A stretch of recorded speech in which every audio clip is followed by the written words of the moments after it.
Racing isn't easy, but experiencing it is. iRacing puts you in the driver's seat with the industry's leading sim racing game. Drive on laser scan replicas of the greatest racing circuits from around the world.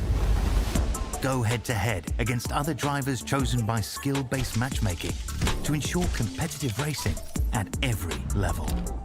Compete across all your favorite series in officially licensed cars engineered to deliver the most accurate driving experience possible.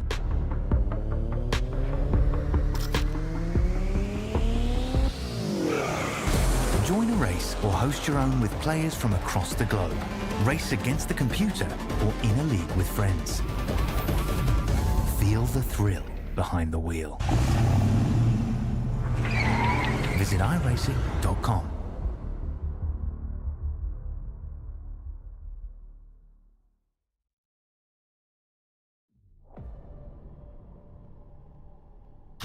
For Ozicar Formula Ford, we're at Circuit Spa-Francorchamps, recently updated on iRacing.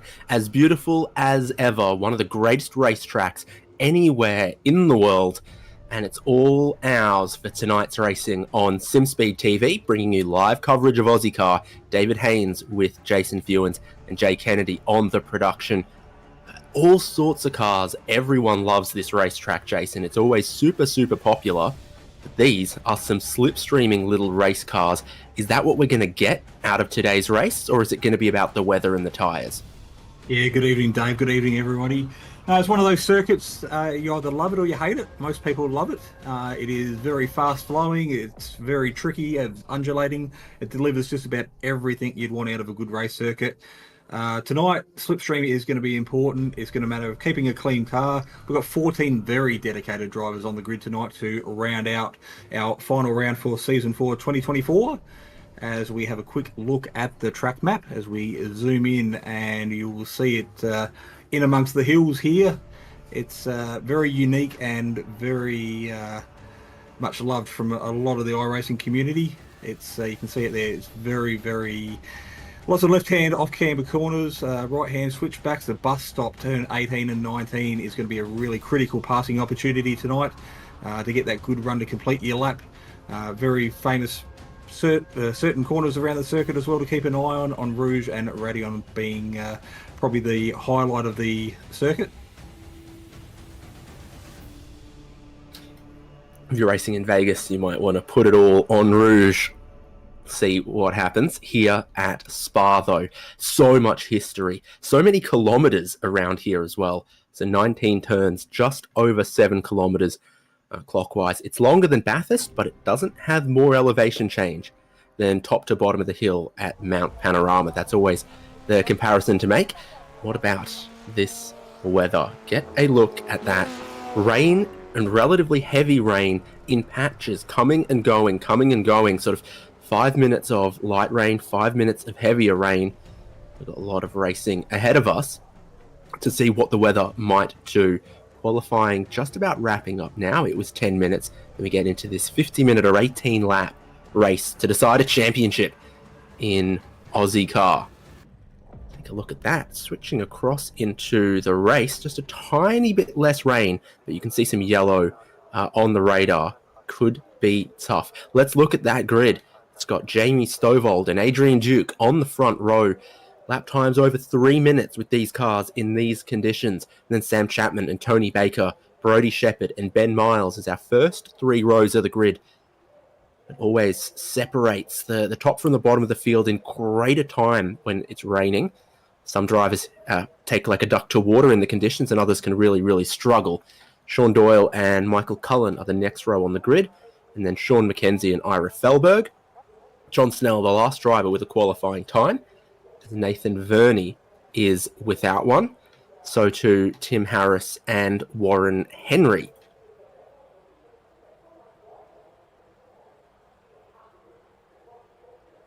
So the weather on and off tonight, as you said, Dave, patchy rain, not really enough of a break for these drivers to have a dry track. We may see a little bit of a dry line forming as the race goes on, but as quick as it forms, it will probably disappear again as well. So We're just waiting for a couple of drivers to make their way to the grid for the formation. You can see the pace car sitting there waiting patiently with the wipers on, so that's a pretty good indication that the rain is coming down. So good field here tonight to round out the season. It's been a pretty consistent 12 or 14 drivers over the course of the 6 rounds that we've been touring around the UK.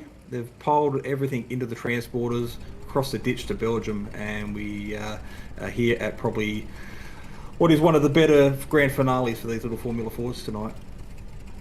Yeah, so taking a look at the sky, taking a look at the weather, you see what I mean about rain's falling on us, but there is some breaks in the patchwork of the clouds where the sun can peek through and the rain will be a bit lighter, and then the next patch comes and goes. It's a bit of a checkerboard all the way across the sky as our pace car gets ready for a uncommon rolling start in Aussie car competition, and the pace car driver is not worried at all about the rain. Some of our drivers might be a tiny bit more tentative on this formation.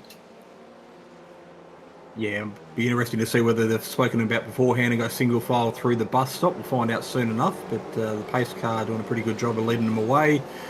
The field just a little bit scattered in the background, but they've got a bit of time to get their formation up before the Porsche safety car will dive off to the right-hand side and unleash the field ready for the run down into turn 1.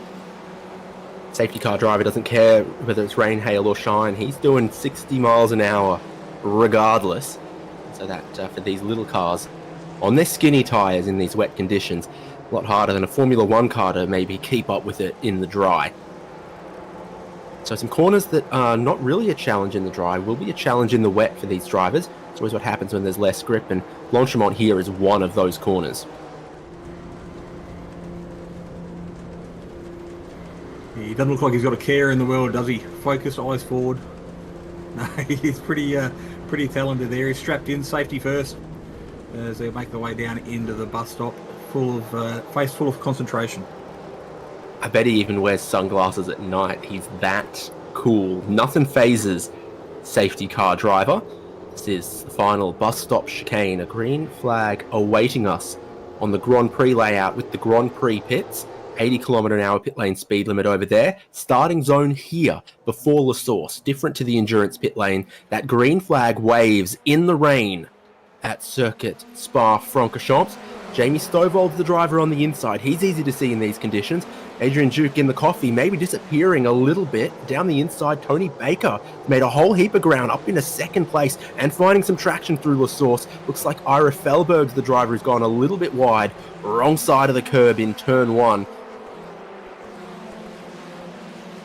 In these tricky conditions, turn 1 was always going to be a talking point, but it looks like everybody's put their sensible hat on. They tippy-toe their way up through on Rouge to Radion now to get the all-important run down Kemmel Straight. We're being led by the SSR driver, Jamie Stovall, who is out leading the championship, leading into the final round. So he has got it all to lose tonight, but he is under threat straight away from the Pulse Tuning Toyota Echuca livery on his left-hand side. Tony Baker made 2 spots at turn 1. At the end of the Kemmel Straight, he's going to make another look for the race lead. Is he in too hot? It's hard to know where the grip is in these conditions. It's wet. The typical racing line might not be so grippy. Around the outside could be a place to find a little bit of speed for Jamie Stovall, trying to come back to the race lead. Tony Baker's got them all covered for the moment. As we head down in towards Rivage, they're all breaking off the racing line, skating a little bit wide through the downhill descending hairpin, and then trying to get some power on the exit. Well and truly into the middle of the lap. And your top 4 drivers, Tony Baker, Jamie Stovall, Adrian Duke, and Sam Chapman, are pretty racy in these conditions. Some others are struggling. Chapman's dropped back through the no-name corner. Jamie Stovall has the inside, heading to the double left downhill at Pouon, but around the outside's the grip for your race leader as Tony Baker stays in the lead. Yeah, it takes a big commitment to take the outside through there, not necessarily knowing how much grip you have, but Tony Baker doing a really, really good job to take the lead of the race, relegating our championship leader back into second. Adrian Duke hot on the rear of Jamie Stovall, just trying to find a way out of that spray while still maintaining a little bit of grip. But in the background, you can see a train of Vermilion Motorsport guys led by Sam Chapman. And so the top 3 made a bit of a breakaway. And then you've got the ever familiar formation of Vermilion in the background. Sean McKenzie doing a bit of a recovery from a slight little spin there, maybe a little bit of contact. Well, Sean Doyle, Nathan Verney and Sean McKenzie were all off, but I didn't see them hit each other through the pith path. We're side by side again for the race lead here, with Tony Baker ceding to Jamie Stovall. So this is going to be Nathan Verney on the curb. There, does that by himself. He does something more later, though, I think, down the bottom at Huon. Yeah, Adrian Duke's come through for second. Tony Baker's back into third, having led briefly on this lap. Verney's got some damage, so either a flat tyre or left-hand rear suspension, so he will be diving into the pit lane to potentially get his fast repair and get back out. But we are here for a extended period tonight, so there is a lot of time for recovery. You just never know, might get a safety car bring the field back together, but not the way Verney wanted to do his opening lap. Oh, so maybe there was already some damage there, but he got the curb, had a big moment earlier on through Huon. Now he hits a big puddle and he almost hits Sean McKenzie. Then he hits the wall. What's the old saying? More hits than the Beatles? Perhaps this is the race lead at the top of Eau Rouge. Jamie Stovall and Adrian Duke, well, Radeon actually. Tony Baker was a lap one hero. Now he's back into third as Duke goes through to the race lead. So an Ozicar.net replay here, and you can just see how things are unfolding. Just under brakes there, a little bit of a lock-up for McKenzie. There goes Verney, doing a pretty good job to avoid the front of the little Formula Ford, but the end result was contact with the wall on the left-hand side. The rain light is on in these conditions, as you'd expect, because the rain is coming down. Adrian Duke has the inside. There's a lot of these corners where water is pooling, and the inside line is where to be for braking performance. But through the corners, it's not where to be. So you're going from the inside to the outside. Sam Chapman's found a little bit of his mojo again in fourth place. So the lead's not getting away from him as they continue circulating and maybe building a little bit of confidence. Yeah, I like Tony Baker's philosophy. I think he might be just sitting back and, as I put the mocker on him, out into the weeds. But the position Adrian Duke's in at the moment, he is the pioneer. So he's the one who's going to find the slippery stuff on the circuit before everybody else. So it could be a bit of a philosophy there, and you can just see a little bit of understeer and washing wide off onto the off the racing line, and that's where the grip's found. And he managed to get the car turned. All off the racing line. Now Stovall's been around. So Baker, Stovall go around. Adrian Duke leads. Brody Shepherd goes into second. None of them can brake at Pith Path. Tim Harris has found the wall there as well. There is standing water in the braking zone entry to Pith Path, and none of them are getting through there easily. No, the painted lines, the rubbery part of the circuit, definitely catching a few drivers out here on the early part. So again, Timmy Harris replay there, doing more pirouettes than Swan Lake.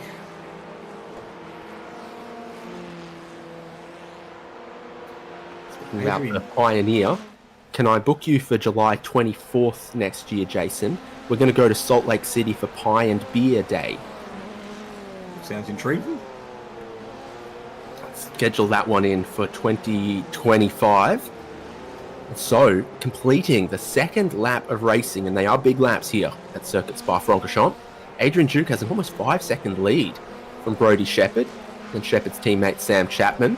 Jamie Stovall's recovered into fourth. Ben Miles up into fifth.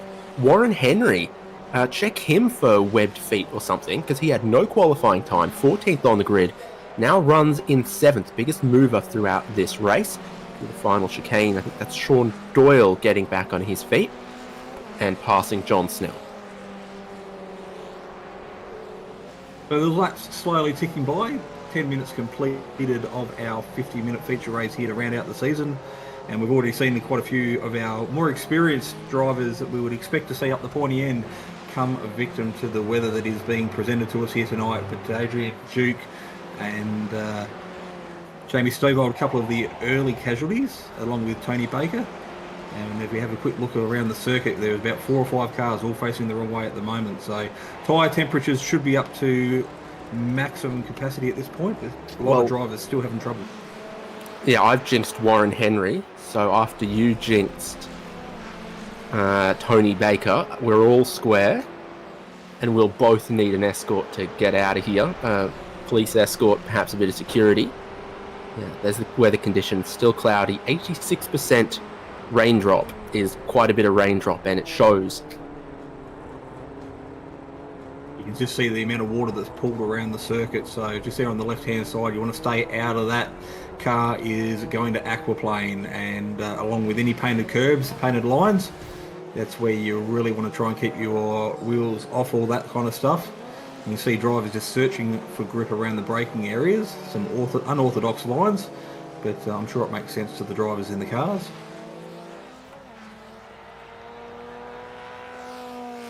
Now here's Tim Harris. He's been through the lane. Nathan Verney's been through the lane. They both needed some significant repairs as well to their cars. Here's Tony Baker. Is he going to need some repairs? That looks like midway through Puon. I've seen a few drivers that they get a bit wide through that double left-hander in between the apexes. It's slippery out wide with the curb.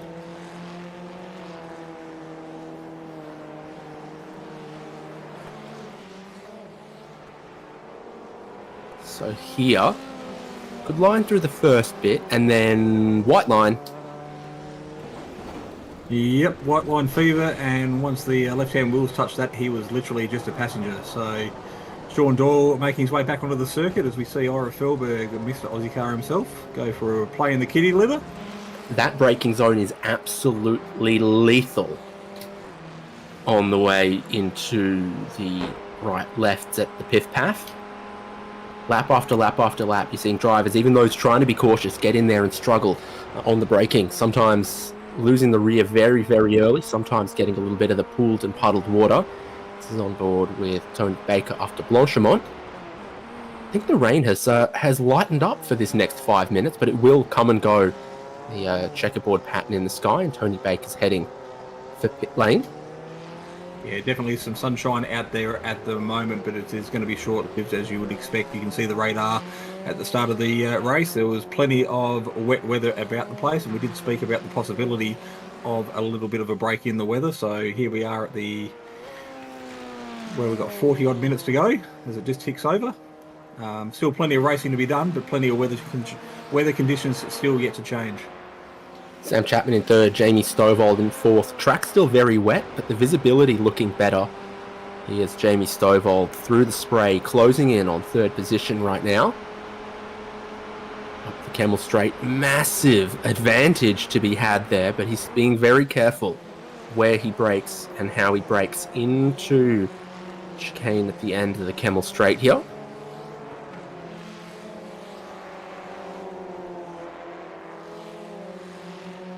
Stovall diving left, right, looking for a way around and sort of being squeezed up against the inside line by Sam Chapman. Not where you really want to be, because we have already discussed how the outside line potentially does have more grip. A little bit of car contact and a tank slapper for Jamie Stovall. Doesn't too terminal, fortunately, for the SSR driver. He manages to continue, just loses a little bit of track time in the process. So this is it. He gets that car width to the inside here, so good braking, but he knows there's not going to be much grip for him on that more shiny part of the racetrack. And there is just a little bit of wheel-to-wheel contact between the two of them through there. Luckily couldn't see any suspension damage for Jamie, so he carries on without too much drama. Although all the hard work to get onto the back of Sam has to be done again. So just to focus on that spray in front and 10th by 10th, try and slowly reel in the gap.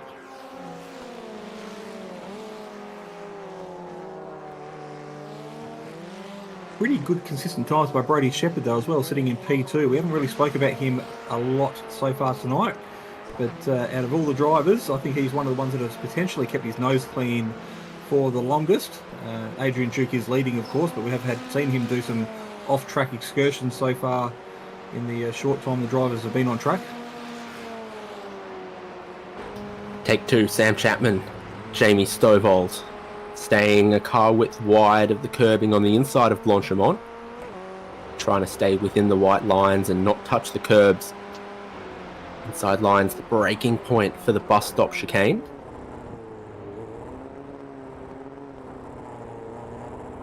Stovald's going to try to drive it a little bit tighter than Sam Chapman. And then towards the start-finish line, where clearly the drivers are getting just a little bit more. Fastest lap of the race for Adrian Duke. Personal bests coming in for Brodie Shepherd. This is Warren Henry and that absolutely lethal braking zone.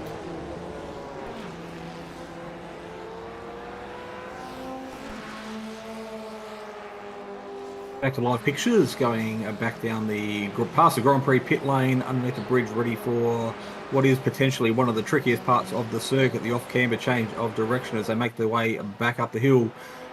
Flying past the camera there in a spray of mist as they make their way onto the Kemmel Straight. Ben Miles just sitting there quietly in the background, watching everything unfold in front of him. He could be a real winner out of this if Jamie and Sam come together again. Jamie Stovall looks one way, darts the other, has the inside, but barely along the Kemmel Straight. Has to brake a bit earlier than Sam Chapman, who stays ahead for the moment. But this through here is where Jamie Stovall's going to look to cut back one way, cut back the other, take a different line from the car in front, see if he can swoop around the outside here, there, or anywhere. Probably look to do something a little different to a lap ago here.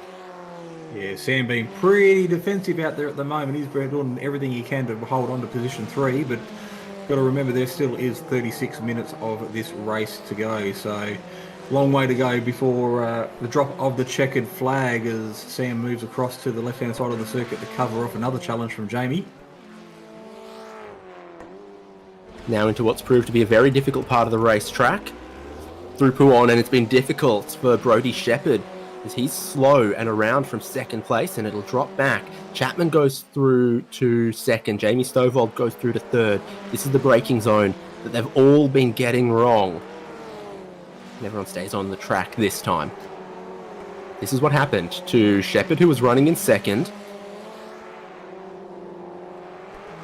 I think it's been about 3 minutes since we spoke about him, so we can't claim that as a commentator's curse. I think we can offer some commentators' advice, which is don't touch any of those curbs.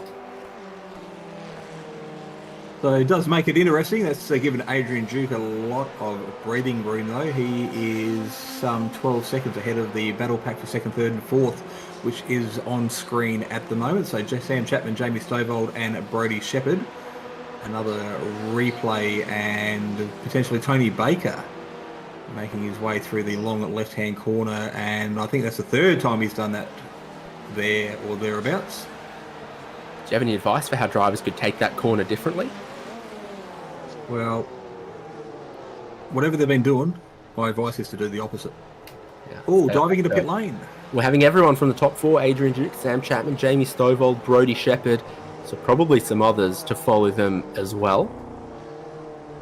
Like Ben Miles, why not? Everyone's going to go to the end of the Grand Prix pit lane here. Importantly, Adrian Duke is into the pits as well. You can see him stationary at the start of pit lane. Right at the end where our safety car's been parked since the race start as well. Now Adrian Duke is done.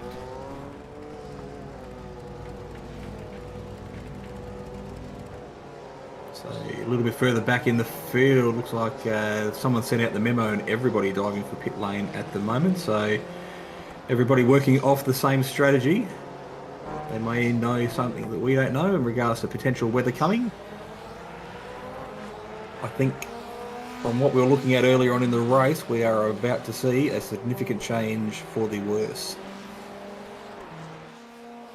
Yeah, I've just been looking at the radar. The nice 5 minutes that we had are going to be replaced by a nasty 5 minutes. This is a race on the outlap now for these drivers. Sam Chapman stayed just ahead of Jamie Stovall. Brodie Shepherd and Ben Miles not too far behind them either. So Adrian Duke is out clear and away of these guys, but they're all on each other. The zoom is interesting on the radar as well, but this is going to be a little bit of side-by-side for second place. So Chapman behind Jamie Stovall, heading through Lacombe and to Malmedy. There's the zoomed in on the radar.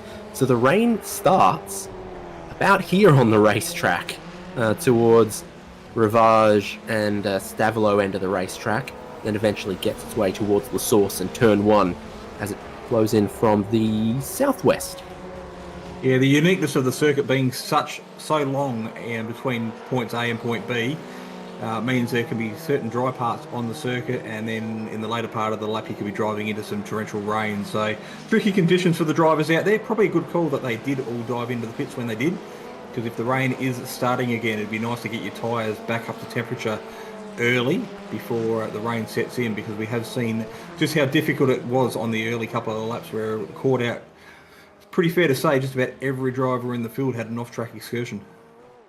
So the rain comes down more heavily now, but the sun still shines through a different break in the clouds. So we've got rain and sunshine and everything in between at Spa. Bowling a wide was Ben Miles. Jamie Stovold nearly did the same from second place there as well. Hence, he's under quite a bit more pressure. The drivers are probably coming around and finding that while the grip had been improving in the first part of the race, it's now deteriorated once again. Yeah, just trying to get on the gas as they make their way down into the start of the final sector, and you can see the back end of the little cars, short wheelbases, just stepping out a little bit sideways. So drivers really got to have their wits about them to make sure they catch it, otherwise the back end will come around on them pretty quick. So again, just a lift of the throttle, coast through here, try and find the grippiest part of the circuit without using any of that painted curve on the outside as they make their way down into the bus stop. So Jamie Stovold doing a pretty good job. It looks like Ben Miles in the background facing in the wrong direction. So he's just come through Blanchimont. They can't take the full racing line. There's not a whole lot of grip. They've got to be careful through there. He might have ended up having a little loop.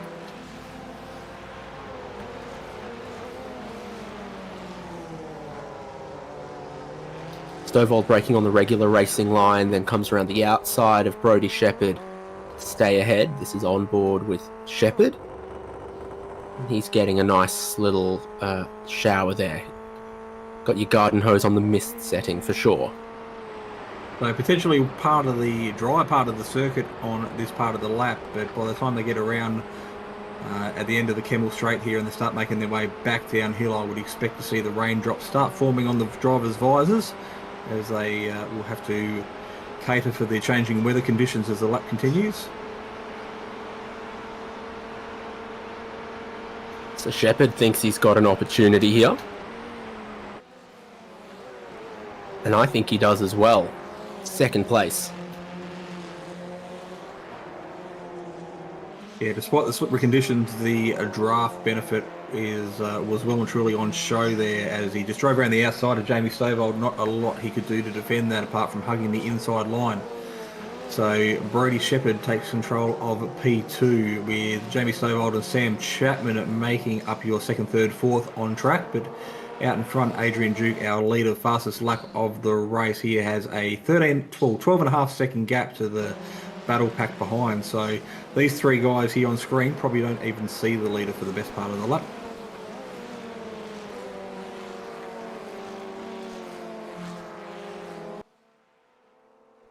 Oh, good to see they're starting to take our advice and not touch those curbs.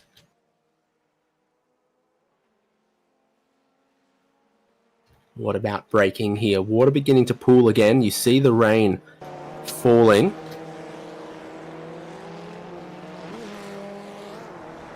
The official track is moderately wet advice has not budged from what I've seen. But at the end of this lap, because everyone pitted last time around, we'll get some proper representative lap times to see if we have dropped away from the pace that they were capable of earlier. Just watching it, and my intuition says just before those pit stops was the peak of the pace. Yeah, we saw qualifying times, it's just a smidgen over 3 minutes, and the fastest driver out on circuit at the moment was Adrian Duke, albeit some laps ago, with a 3:02. Jamie Stovold holding a 3:03 along with Brodie Shepherd, and then a big gap back to Sam Chapman with a 3:06. So consistency keeping Sam Chapman in this little battle at the moment. Hasn't necessarily got the outright pace, but in conditions like this where it's forever changing, it could be the old story of the tortoise and the hare. We're about to see Sean Doyle not follow our advice. Curb on the way in. Big hit on the wall. And damage to go along with it as well. So that was back in P8, so still relegated inside the top 10 for Sean Doyle, but a minute away from our race leader. So as we pass the 30 minutes to go mark of the race, time is slowly ticking by, and you can see just the cars just searching for grip, and then all of a sudden hitting a little bit of grip off that racing line, and they bite back into the circuit and drive their way through on Rouge up through Radion.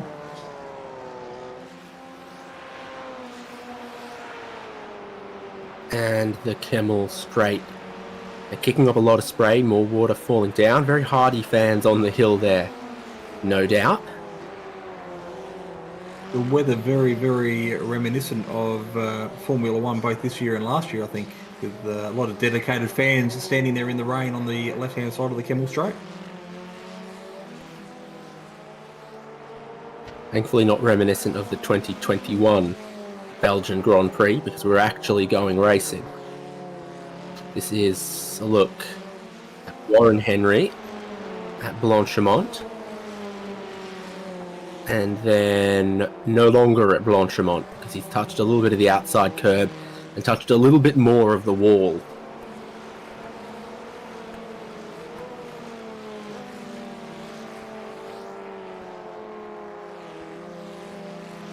Bad to worse for Sean Doyle. We saw his off track, then he came to pit lane to have some repairs, and then he sped on pit exit. So it's going to be his third time of investigating pit lane. There's Brady Shepherd, gravel. Yeah, playing in the dirt. Brady Shepherd out of P2, relegating a bit of breathing space for Jamie Stovald in P2. So it's things can quickly turn here in these changing conditions, as we've found out so far a numerous amount of times.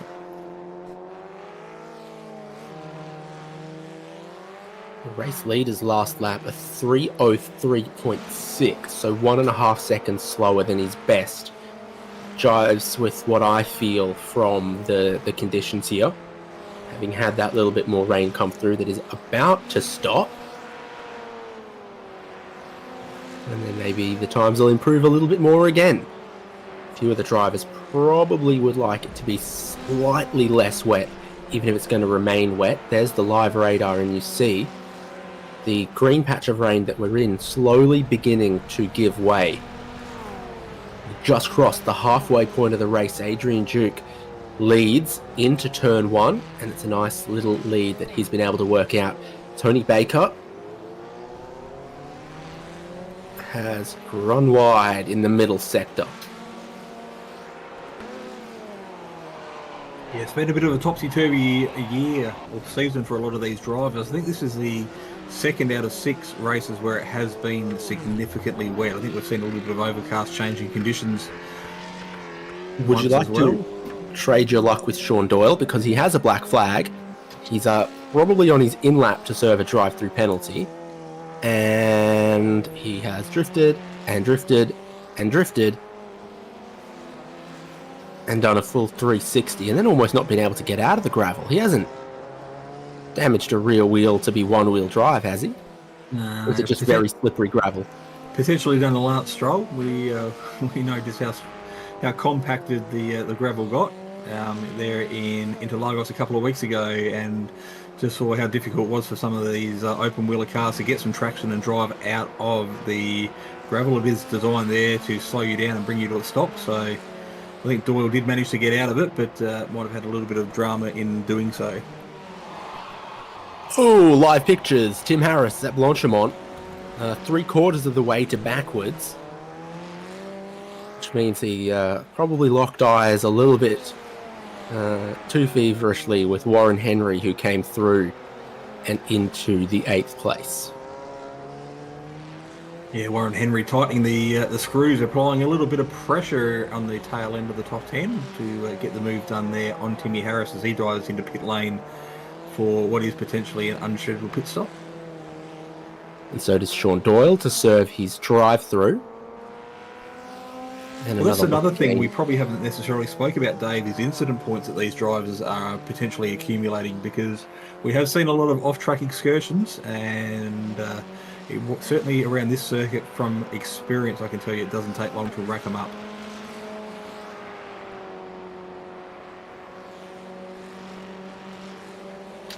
If I'm reading this right, I think they'll be okay. There's no penalty. Instant count penalties, none. Instant count DQ limit, no limit. There we go. I should do my research before I open my mouth.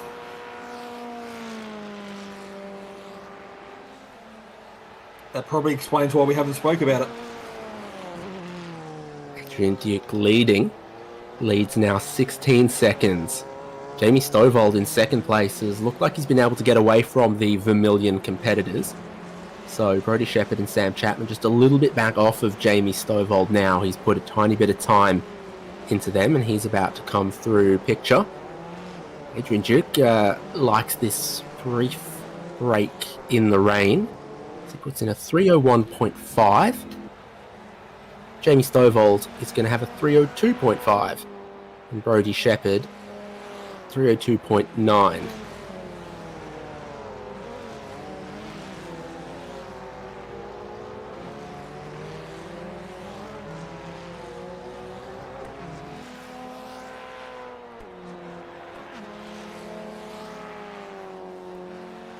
We have passed the halfway point of the race. We do have just over 20 minutes to go as we have a quick look and see Michael Cullen, again, another driver we haven't necessarily spoken a lot of, currently sitting in P6, so just outside the top 10, manages to have himself a little spin, recovers, and literally a lonely old drive because he's got no one in front of him, no one behind him. Doesn't lose any positions, just maybe a little bit of saving grace as he hits the outside curb.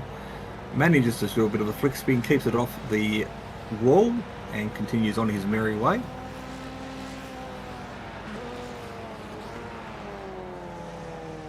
Yeah, so still sixth. A little unheralded here in the sixth position.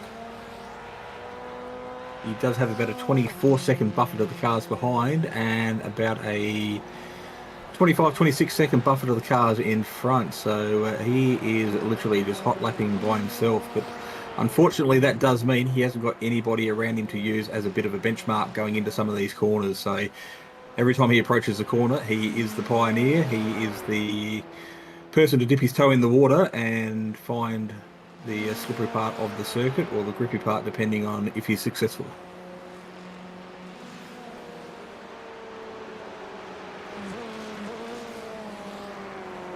So he's going a little bit closer to the traditional dry racing line.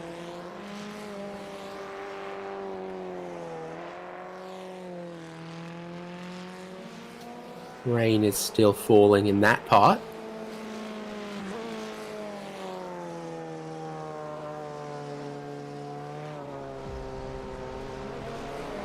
But apparently only in that part of the racetrack, as we have another look at the radar. Whatever the Belgian equivalent of the Bureau of Meteorology is. Probably Le Bureau de Meteorologie. Diving into the pit lane, Ira Felberg to complete another stop. So, along with the race leader Adrian Duke, a second time into his pit lane transit. So Jamie Stovall coming down into the bus stop and managing to pull it up. We'll see whether he drives into pit lane, and he does. So is he being followed by Brodie Shepherd, or does Brodie continue on? We're getting a little bit of everyone. Now, they went 5 racing laps from the race start. This is at the end of another 5 laps. But there are, by the time, 7 more laps in this race. So anyone who goes one longer right now, like Sam Chapman, would then be able to stop again with 6 laps to go. Chapman might be in a position to save a whole pit stop right here. Now, this is the Grand Prix pits, so it's an 80 km/h pit lane speed limit. It's not the full combined endurance pits. So splash and go, less punishing on this layout of Spa. than some of the others.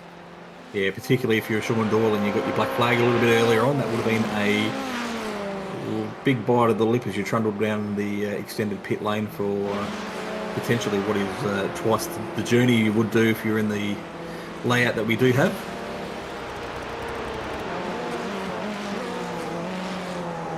Problem for Sam Chapman is that Adrian Duke's race lead was so great that now Sam Chapman has one more full pit stop to get himself to the end of the race, and Adrian Duke has one splash and dash, and very, very little separates them on the racetrack. So next time, Adrian Duke still looks poised to take this race win.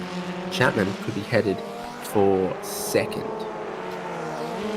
Yeah, good to see a little bit of tragedy variance out there at the moment, so it's not everybody necessarily playing the same card.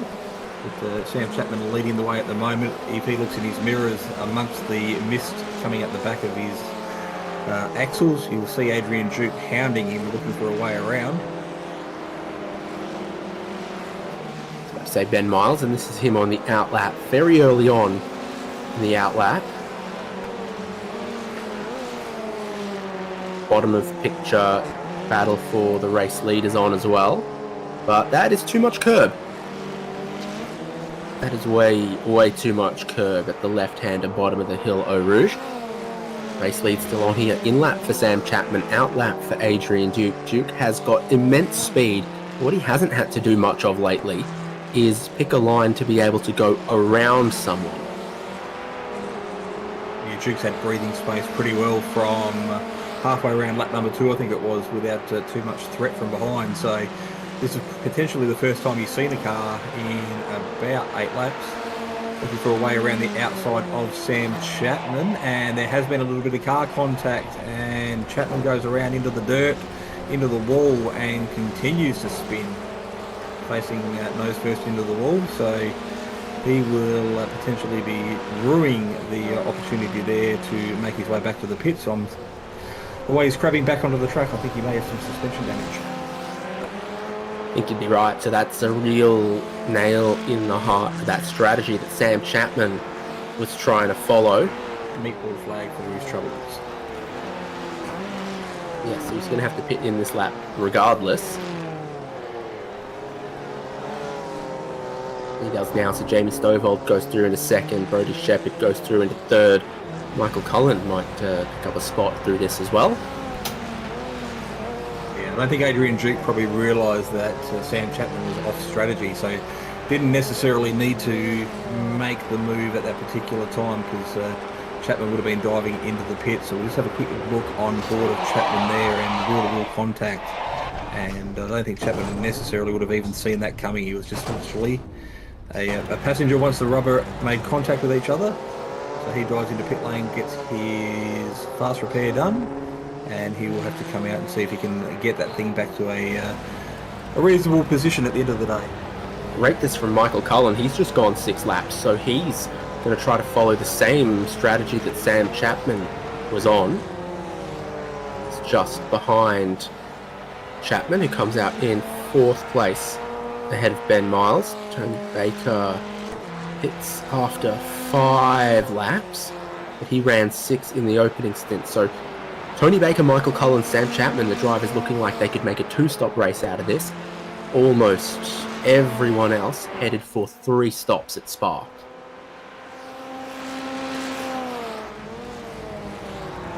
Tony Baker diving into the pits as well, so another one of them going for the alternate strategy, although I think Baker may have pitted quite early on to get some damage repairs, so he will still make his 3 stops just out of sequence with everybody else.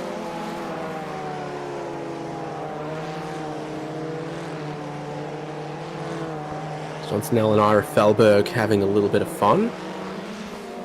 Nathan Verney not having any fun at Eau Rouge Radion, as he was about to get lapped by Michael Cullen. He's gone for, it was at least 360, but was it 720?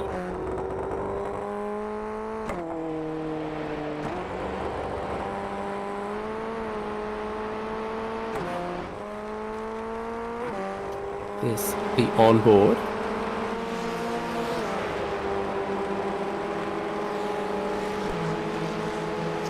little display on the taco purple on the lockdown car as a bit of a spin. We were just on board with Adrian Duke. He has got his illuminated in a blue, so a couple of custom features the drivers have done to their vehicles just to make them unique and to suit their own personal taste. 8 options of backlighting colour in an AIM Solo 2 dash. I don't know exactly what these have got. Micron 5s. Ah, right, yes. I literally yesterday saw one on a go-kart, so that's when I looked up the different models. So very popular for motorbikes and go-karts. Timmy Harris, that is probably the biggest hit we have seen so far tonight. He will be seeing Tweety Birds as he tries to come to his senses and get his bearings as he makes his way back onto the track with some significant damage. So he will probably tow that and potentially maybe retire from the race, depending if he's already used his fast repair or not.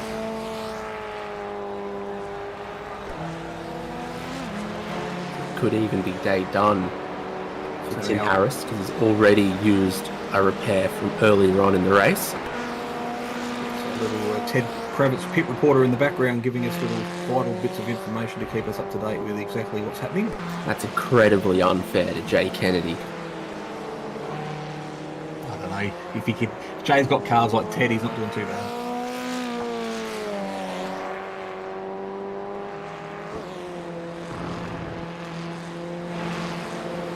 So Tony Baker on screen, and again a little bit of daylight around him. He's got some significant distance to the cars in front and the cars behind.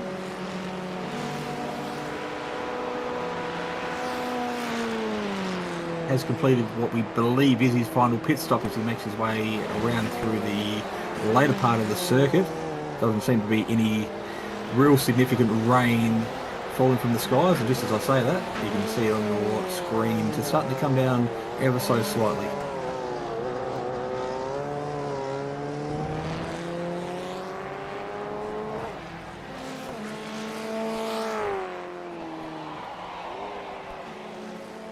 Oh, well, that's exactly the accident, which is why they reprofiled the curbs at the bus stop chicane there. A couple of years back, someone did have some wheel-to-wheel contact in the braking zone, slide and get launched by the sausage curb on the inside there, and they changed the profile to make it less likely to happen. That's exactly where he just went. Sam Chapman ahead of Ben Miles.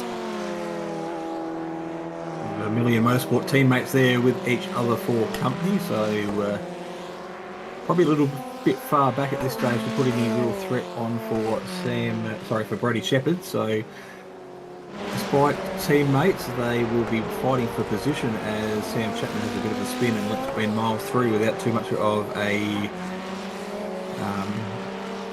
argument.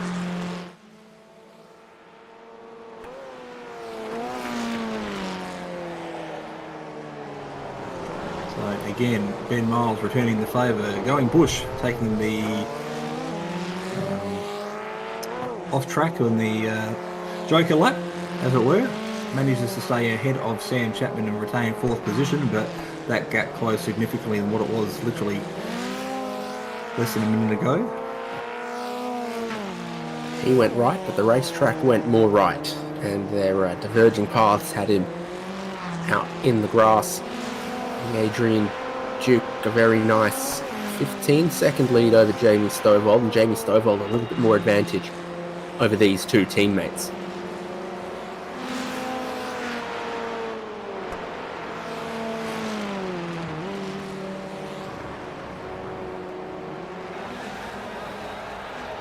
So pretty well into the last 10 minutes of the race, all the drivers should well and truly have their their grippy lines picked out by now, as Adrian Duke makes his way around what is a back marker in Sean Doyle. So Sean having a night to forget. He'll be pretty keen to put that little Formula Ford back in the transporter and put a curtain down on what has been a rather successful 2024 by all accounts.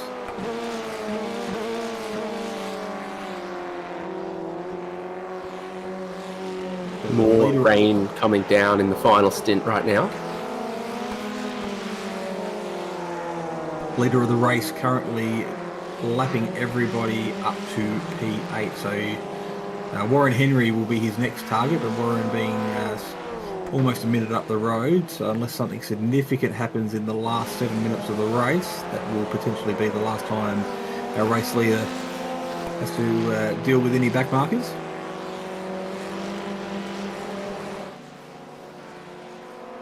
Live radars in the bottom right hand corner as well, showing changing conditions and intensity of the rain that's coming down on circuit. It's very colourful, and that colourful means more rain coming down on track.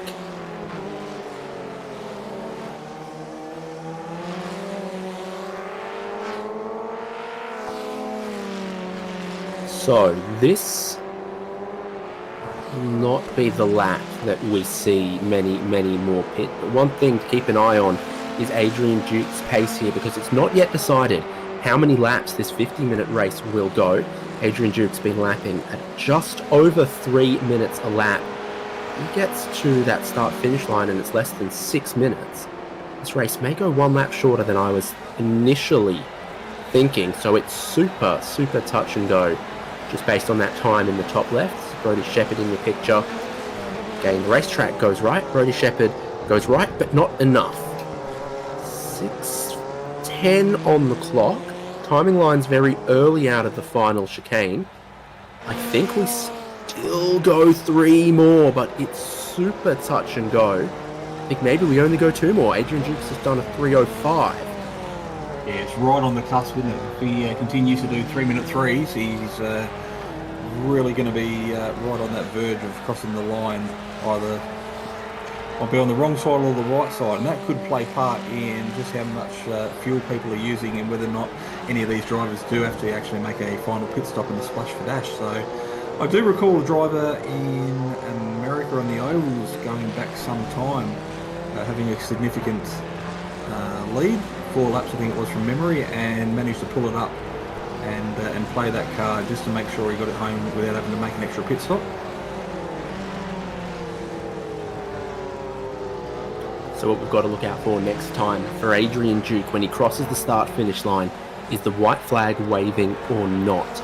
Because if the white flag is not waving, race control can't go straight to waving the checkered flag. Got to do it in sequence. Wave the white flag and then the next time around wave the checkered flag. So we'll know for an absolute certainty next lap around. This is 10th and 11th. John Snell, Ira Felberg. Snell's been consistent this race. There's a few drivers we've seen be quick but not consistent, and it's so easy in these conditions. Yeah, well, Jamie Stovall's doing a pretty good job as well. He is 13 seconds off the race lead, and that gap, 12-13 seconds, has been the distance between P1 and P2 for almost 2/3 of the race now. So he's been a bit of a quiet achiever. He had a little bit of hard luck early on while he was out searching for grip and was battling for some, had some cars around him. Definitely got himself into a groove as he makes his way through what has been one of the trickier parts of the circuit. So now's probably a good time to stop talking about him before he does something silly.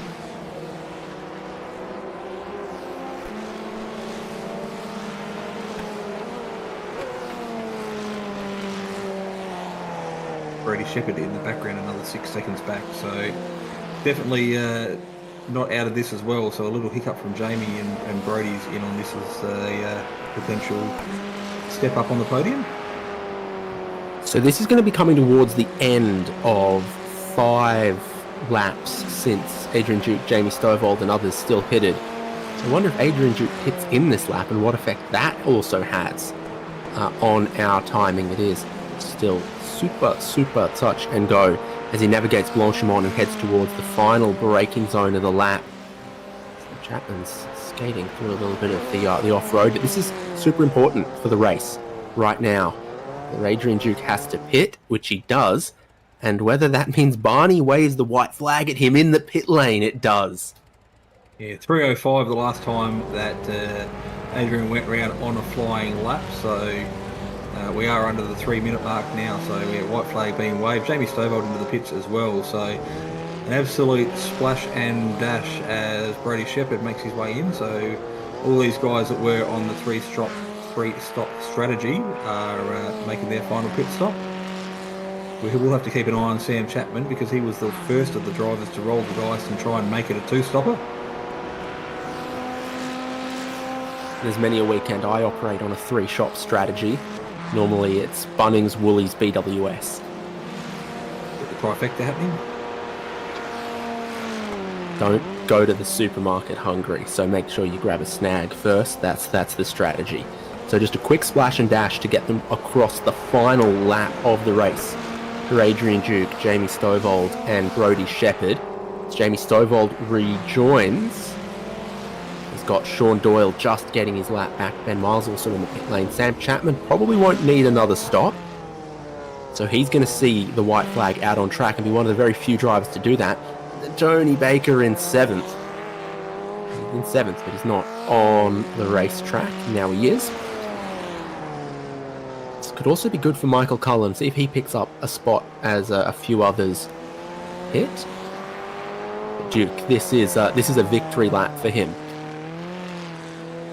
Yeah, final tour of the circuit, 7 kilometres without any real threat from behind. So, don't know how many laps he has done, but probably I would suggest getting close to 16, 17. So he's well and truly knows his way around this circuit in these tricky conditions as he makes his way down the hill after what has been the fastest part of the circuit. He's literally going to hold his breath tentatively as he makes his way through the long left-hand sweeper here. We've seen quite a few cars come unstuck, get a bit of a tank slapper happening. Crucially, doesn't hit that paint on the right-hand side. A little bit of a drift as he makes his way down into the hard braking zone that, again, has caught out so many of our drivers tonight. You think, oh, is it about to catch him out? But the grip's around the outside. It's like throwing an oval slide job. You go through the slick, and as you ride up the corner, you find a little bit more grip later on. Can help you then ride the corner out, and that's what they do in these conditions when there's grip around the outside and no grip on the inside up against the curbing. Adrian Duke has found the grip around all of the corners. Spa-Francorchamps on the Grand Prix layout. Officially 21 if you ask iRacing. Different numbers if you ask different people.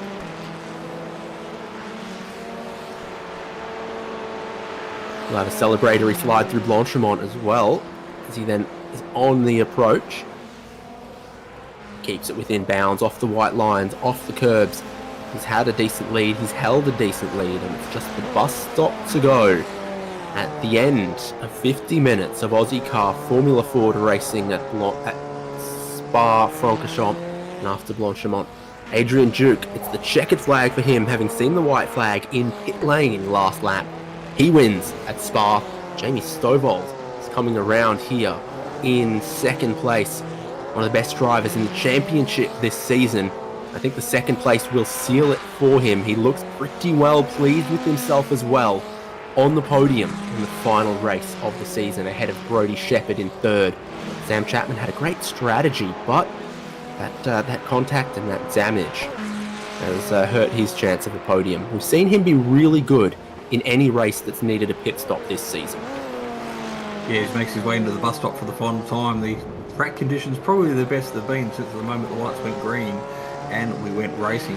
So still plenty of spray being kicked up, but it looks like the worst of the weather is behind us for these drivers.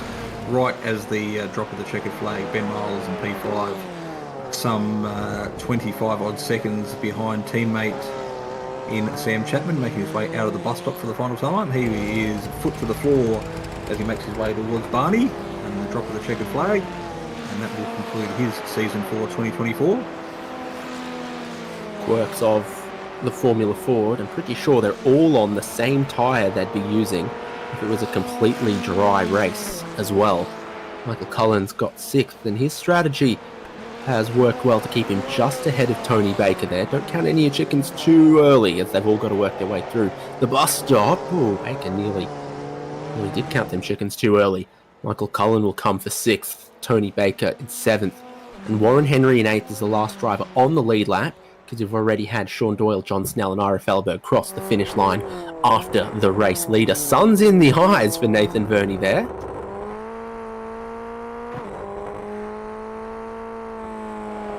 the Locked On Racing driver getting a meatball on his final circuit of the track. So there'll be some repairs to be done, but luckily off-season is here for a lot of these drivers, and they've got plenty of time to regroup and get the thing back in one piece before Ozicar will kick off again, hopefully in 2025. Jason, that aim dash has the 4 buttons along the bottom. A Chrono 5 has them along the side, along the edges. It's got the buttons in the position of an aim solo. I did pick that up earlier on after I said something, but I wasn't going to mention anything to make myself look like a goose. So thank you for pointing that out, Dave. That's very sportsmanlike of you.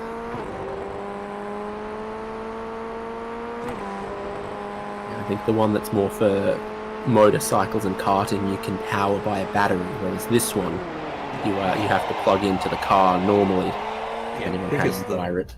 I think it's the V that has the Micron 5. Because V has no alternator. Let's look at the results. After 16 laps in 50 minutes of Circuit Spa-Francorchamps in some coming and going rain, Adrian Duke was the best with his webbed feet on, ahead of Jamie Stovald and Brodie Shepherd, Sam Chapman in 4th, Ben Miles in 5th, and then Michael Cullen to 6th. Tony Baker and Warren Henry, last drivers on the lead lap, because it was treacherous between the pooled water, the curbs, the white lines, and racing the rivals door to door, or wheel to wheel in the case of a Formula Ford. Sean Doyle and John Snell were the first drivers off the lead lap, just ahead of Ira Felberg. Nathan Verney was the 1 down as well. And then retirements with way too much damage, Tim Harris and Sean McKenzie. Yeah, quite a mixed bag for a lot of the drivers here tonight. So there'll be tales of woe and what could have been. But one driver that will be celebrating and spraying coffee over the grid as he stands on the podium tonight will be race winner Adrian Duke. So he's had a very good season. He's had a number of podium appearances, but tonight I think he will be absolutely ecstatic with rounding out the final round with a win. Let's speak to some of our drivers post-race here. So 3rd in this race was Brodie Shepherd. Very, very tough conditions for all by the looks of things, Brodie. Yeah, that was a very tough race. That was hard work and a lot going on. And plenty of your teammates around as well, and it didn't look easy to race close with people. No, yeah, we were hoping for a dry race so that we could try and use the draft to build a Vermilion wall, but didn't quite work out, so that it was quite tricky. There was one line pretty much, and as soon as you got onto like the main racing line, you just locked up your tires and could really not move. And then a 3-stop race for you, a 2-stop race for Sam Chapman. Any back and forth about that and how you guys worked it out? Sam's always a legend when it comes to working out those pit stop times and the fuel saving. Yeah, Sam's fuel saving is insane. Sometimes he just gets that extra lap where we don't know how, but all of the overlays I had and iRacing were saying that it was going to be a bit longer of a race, so I didn't think there was much of a need, and I tried to fuel save a bit towards the end of the second stint to get that extra lap, and was only 0.3 of a litre away or so, so it was close, but not quite enough. So if I'd got that extra lap in, it could have looked very different, but it is what it is, and it was just that last 2 litre splash at the end to get us to the end. Now, my understanding of a spa is normally it's warm water. It looks like it was cold out there, though. Yeah, it was extremely cold. There was zero grip anywhere on the track, and a lot of water. Sometimes some of those hidden puddles that iRacing likes to throw in there that don't quite render properly, that don't quite work for your car, but lots of aquaplaning where if you just go slightly off, or if you go on those curbs, any of the curbs around here, it was pretty much you were a passenger and you could not do anything. Another season of Ozicar Formula Ford done and dusted, Brodie. A great showing from yourself and all of your teammates in Vermilion Motorsports, round on round. Truly a Vermilion of you guys on occasion. Yeah, it was a good season. It was finally broke the curse of coming fifth in every Aussie car season, because I think that's like in my spot for the last few seasons. So that's good, and to get the teams championship with Sean, that feels pretty good as well for us to get there. I think maybe the other Vermilion guys might have got second as well, so that's pretty good for the team. Fantastic. Congratulations, and looking forward to seeing more Brody Shepherd on Simspeed TV. Thanks, guys. It was a good season. Thanks for hosting. Third place in today's 50-minute race is Brody Shepherd and Adrian Duke with Jason Fewens. Yeah, at this point of the night, we normally speak to P2, but we'll go straight to the top step of the podium. Adrian, congratulations on what has to be one of the most trying conditions we've experienced all season, but the Powered by Coffee definitely kept you awake, alert, and did everything you needed to do to come home to get the W. Yeah, thanks. Pretty happy to get my first Aussie car win. That was my goal this championship. And after last round, I thought maybe it won't come this year, maybe next year, but here we are. So yeah, I'm really happy. So webbed feet in your little cockpit tonight. You managed to tippy-toe around, a little bit of trouble early on, as did a lot of the other drivers. But once you found your groove, there was very little threat from behind. I think for the majority of you, had a 12 or 13 second buffer, apart from a little bit of luck traffic to contend with for the best part of the 50-minute session. So was it difficult to keep your focus, or were you literally driving on the edge of your seat, just waiting for iRacing to throw you a curveball? I was pretty confident here. I thought it was going to be me and Jamie heading off into the distance, and like Jamie always seems to have an extra edge on speed and racecraft. Yeah, I knew what corners to be conservative on, so I didn't take a risk on those. But there were some others I could push and make a little mistake and not get punished. Yeah, overall, I was pretty confident. I thought it was going to be between me and Jamie, and fortunately for me, he made it a bit easier for myself. Yeah, so yeah, to answer your question, yeah, it was pretty confident. I think I need to thank my dad for taking me go-karting all those years ago and learning the drive, the wet line, so to speak. Yeah, well, I'm exactly the same. Well, as soon as it rains, I send my young fella out on slicks because I'm too tight to go and buy a set of wets. But it really does sort of come to fruition when you're out on the racetrack and you just, weather conditions change, and you really do see the drivers that benefit from an equalising session like we had today. So again, congratulations on a really good result. You'll be able to go into the 2025 knowing that you are now a Aussie car race winner. Really strong finish to the season. Great podium results across the course of the 6 rounds to get here. This is your moment to shine, mate. Is there any shout outs you want to do that you potentially, I know you've already shouted out to your dad, but obviously you've got sponsors and teammates? Oh, no, I've got one teammate. I don't have any sponsors. Yeah, I think Ben Wheeler joined us for a couple of races. I don't think he was here tonight, but yeah, thanks to him for getting us some sort of ranking in the team standings. Yeah, I'll shout out the band I'm in. It's called Terrestrials. You can look that up on Spotify, Facebook, Instagram, whatever. Yeah, have a listen if you want. If you like prog rock, you might like it. If you don't, that's cool too. Yeah, so yeah, that's it. Thank you. Right, rocking out to a tune of a win here tonight. So Terrestrial, for those that are listening, as in extra. Congratulations on a great win, mate. Hopefully we will see you back in 2025 and again continue that form that's got you to the top step of the podium tonight. Yeah, you certainly will see me next year. Yeah, and thanks to Ira, of course, for putting on such a fantastic series. All right, it sounds like a well-deserved win and a big sigh of relief from Adrian Duke there, claiming his first win in Ozicar Formula Ford and Ozicar in general tonight. So congratulations to him as he exits the commentary box, and we bring in our champion-elect. It's more than elect at this point. I think it's just champion Jamie Stovall. Congrats, a measured drive there to eventually shake off those Vermilion guys and grab second. Yeah, thanks a lot, guys. What a way to end the season and the year. Yeah, another hard race battling Vermilion cars. Got a bit push and shovey, but as you do in the last race, everyone's trying to bag some final points. But yeah, that's got to have been one of the toughest races of the season. So yeah, huge congrats to Adrian for winning his first race of the season, and what a one to do it on.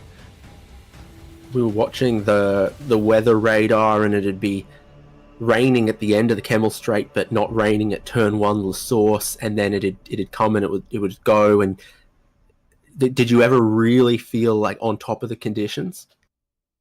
No, I don't think there was a time in that race that I ever felt comfortable. In practice, it was lovely, just putting in lap after lap after lap, you know, going off every once in a while, but in the race you can't really just hot lap every lap. Yeah, every time I gained a little bit of confidence, I would run wide on a corner and touch the paint, nearly spin, and then it was back down to driving like a good old grandma. So yeah, I never really felt like I was on top of the conditions, but yeah, we got there in the end. And across the whole season, putting the points together, occasionally needing to battle your teammates to make sure you maximize them as well. Yeah, it was a good mix in the other seasons to either work together or battle with them. This season was a bit different. I was on my lonesome, whereas other teams had like 4 or 5 cars, so it was a bit more difficult this season. But yeah, managed to pull it off. Well, congratulations, and hopefully a little weight off your shoulder, and a little nice thing to celebrate. Yeah, it's nice to finally get it done and not have to go into every round wondering if I'm gonna get the points needed. Cause yeah, super stoked. Just huge thanks to Ira for hosting such an amazing series, and all the competitors for keeping it really clean. Jamie Stovall, Aussie Car Champion, who would you like to thank? The team, Synergy Sim Racing, everyone there, great bunch of guys. Obviously you guys for putting on such a great broadcast. It's really cool to watch it the next day and just watch some racing. Obviously again, Ira for putting on such an amazing series for the whole year. It's probably one of the most fun series I've ever been in. So, and yeah, thanks to everyone for racing in the series. It was a lot of fun, and everyone watching. Thanks, Jamie. Congrats again. Awesome. Thanks a lot, guys. One man left to speak with. I always call him Mr. Aussie Car. Ira Fellberg joins us. Ira, once again, another Aussie Car season done and dusted, and a tough one out there per the conditions by the looks of things. Oh man, that was so crazy. It was, oh look, it was so hard, and I sucked big time, but I actually had so much fun.